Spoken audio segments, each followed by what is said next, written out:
Short answers to your small business questions. Good day to you. My name is Rick Ed, and the question we're looking at today is, how do I know when my business has made a profit? And today we continue with our presentation on how a business makes a profit. This is part 2. Net profit, as we saw in the previous presentation, is the income from sales after all expenses, including tax, have been deducted. In other words, it's the amount above the break-even point. So what is the break-even point?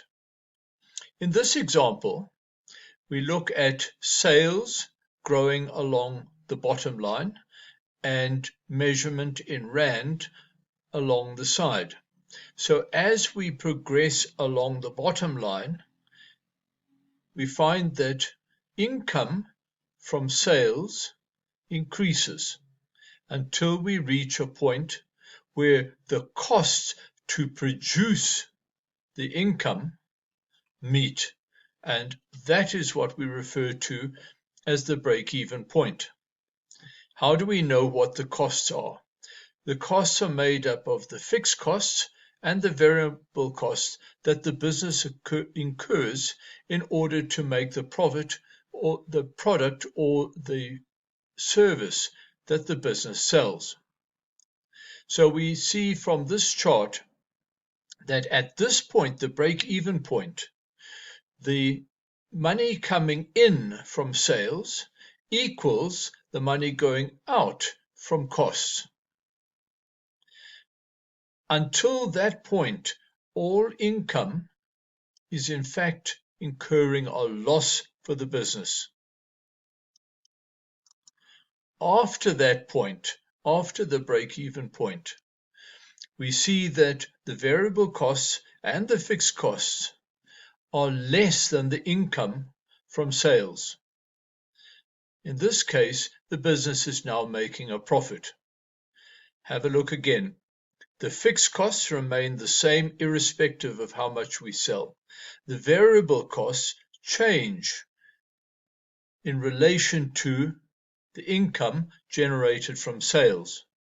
At this point, income starts to exceed the costs, and so the more we sell, the more profit we make. So how are we going to know when we're above the break-even point? That's not too difficult. We have this formula.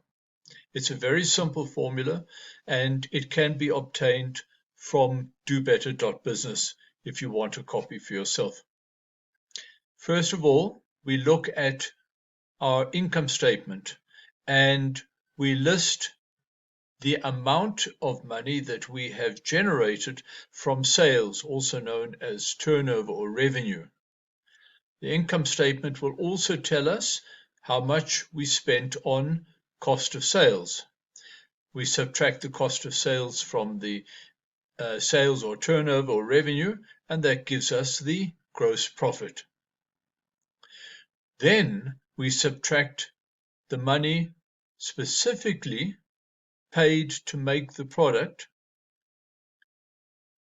variable costs, and the money paid for all other expenses that don't change from month to month, like rent and salaries. Those two amounts are subtracted from the gross profit, and that leaves us with the net profit before tax has been paid. Then we subtract the tax, typically 28% at this time, from the net profit. Remember that the tax is always payable on invoice, even if the customers haven't paid you yet. What you're left with is your net profit. Now, in this example, we have a number of items selling for 2,500 each. The question is, what happens at break even? And where is break even?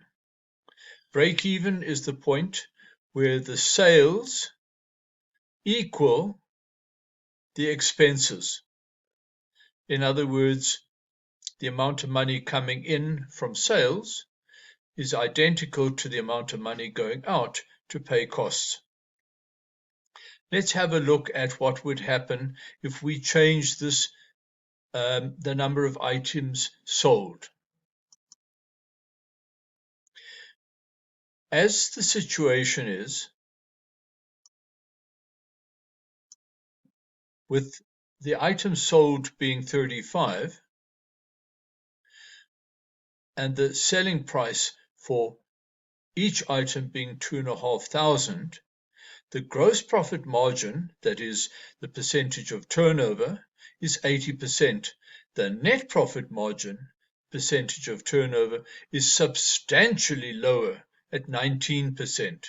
So we can get excited about the gross profit margin, but we shouldn't, because the net profit margin, which is really relating to the actual money we will have, is substantially lower.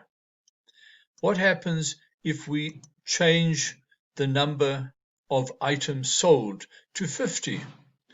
If we look at the chart, we will discover that there's been a significant change to the net profit margin, even though the gross profit margin has stayed the same.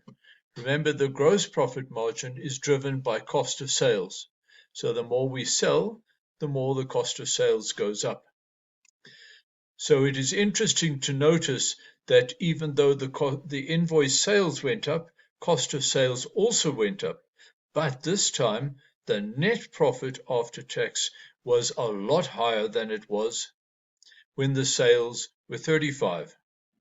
What happens if the sales drop down to, say, 20? All of a sudden, we still have a lot of invoice sales, a lot of cost of sales. The gross profit is very high, but all of a sudden, the net profit before tax disappears. Obviously, we don't have company tax to pay because there is no profit. So the net profit after tax is also zero. Notice that the gross profit margin is 80%. The net profit margin has dropped to zero. It's critically important, therefore, for us to understand the relationship between income and expenses. At a certain point, and it's in this case is this point, anything below 20 items sold will be a loss. We need to sell more than 20 at 2,500 each in order to make a profit. Thank you for watching this presentation. I hope you found it useful, either for yourself or for your business. And if you did, I would appreciate it if you would please share it with other people. I wish you great success with your business. Thank you. Goodbye.